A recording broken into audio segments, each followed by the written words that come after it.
In this video, you will learn how to send crypto from Uphold to Robinhood. First, ensure both accounts are set up.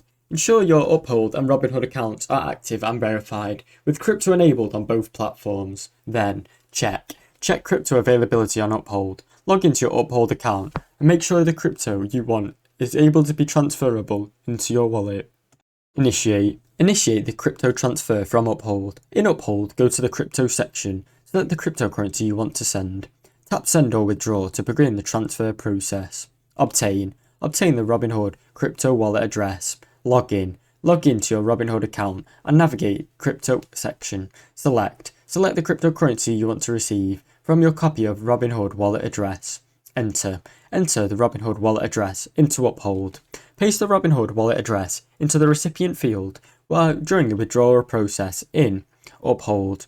Double check that the wallet address is correct to avoid any silly mistakes. Confirm and complete the transfer. Review the transfer details and confirm the transaction. Wait for the transfer to process on the blockchain, which can take some time depending on network conditions. Thanks for watching. Don't forget to like and subscribe.